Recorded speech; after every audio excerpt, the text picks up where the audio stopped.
पाकिस्तान के white ball कप्तान मोहम्मद रिजवान ने तीसरे टी20 मैच से पहले कुछ चेंजेस का इंडिया दिया है। ये चेंजेस क्या हैं इस पर बात करते हैं। देखें, एक तो पाकिस्तान का जो बॉलिंग अटैक है, दूसरा टी20 मैच अगर आप देखें तो उसमें दोनों टीमों में जो क्लियर डिफरेंस है वो पहले 3 ओवर्स की बॉलिंग थी।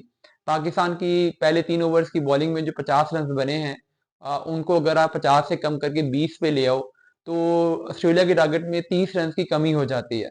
और अगर टारगेट 30 रन कम होता तो सिचुएशन क्या होती है आप खुद अंदाजा कर लें। तो इसी वजह से अब शायद नसीम शाह जो हैं, जो कि बहुत बुरी बॉलिंग कर रहे हैं, पिछले दोनों टी20 मैचेस में सबसे ज्यादा जो मार खाई है वो नसीम शाह ने खाई है। मैंने पिछले मैच सेकेंड टी20 से पहले भी ये बात की थी कि नसीम शाह ऑफ कलर नजर आ रहे हैं, उन्हें टी20 ना खिलाएं। ओडीआई में बॉलर ऑफ कलर हो भी तो बच जाता है, बीच में कुछ ना कुछ वो अच्छी गेंदें करवाया जाता है, लंबा स्पेल होता है।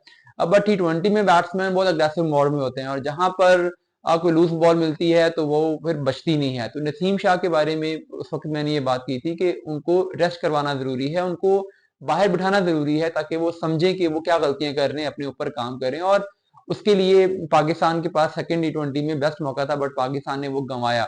अब सीरीज गंवाने के बाद कुछ होश आ रहा है और अब तीसरे टी20 में इम्कानात यही हैं, खबरें यही आ रही हैं कि नसीम शाह को पाकिस्तान बाहर बिठाएगा।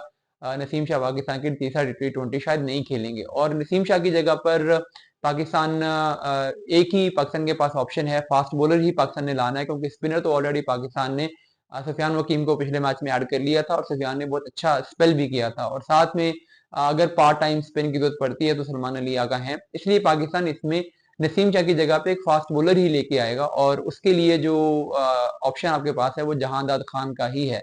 जहांदाद के पास जो एडवांटेज है वो ये भी है कि वो बैटिंग में भी एक दो सिक्सेस भी लगा सकते हैं, तो बॉलिंग भी कर सकते हैं। और बॉलिंग में टी20 फॉर्मेट की खासकर जिस तरीके से उनकी बैक ऑफ हैंड वेरिएशंस हैं, वो बहुत अच्छी हैं, तो इसलिए जहांदाद को पाकिस्तान इस मैच में चांस देगा। अब आकिब जो पाकिस्तान के व्हाइट बॉल के हेड कोच बन रहे हैं, तो उनकी भी बैकिंग जाहिर है जहांदाद खान को हासिल है।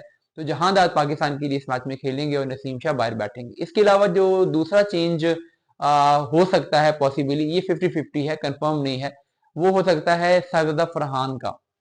देखिए, फरहान का ये है कि वैसे जाती तौर पे मेरे ख्याल में फरहान को एक मैच और मिलना चाहिए, क्योंकि जब आप किसी प्लेयर को 2 मैच देकर, बैट्समैन को खासकर, बॉलर का ये होता है कि बॉलर का रिदम नजर आ जाता है। वो बॉलर ने 24 दफा हिट करना है, 24 दफा में अगर वो 5, 7, 8 दफा भी अच्छी बॉल कर सकता है तो वो आउट कर सकता है। बट बैट्समैन का ये है कि उसको एक अच्छी गेंद पड़ जाए, वो एक लूज शॉट खेल जाए तो वो आउट हो जाता है। तो उसको सिर्फ 2 गलतियां करनी होती हैं 2 मैचेस में, इसलिए जस्ट 2 गलतियों की बुनियाद पे साजिदा फरहान को ड्रॉप कर देना थोड़ा सा जस्टिफाइड नहीं होगा।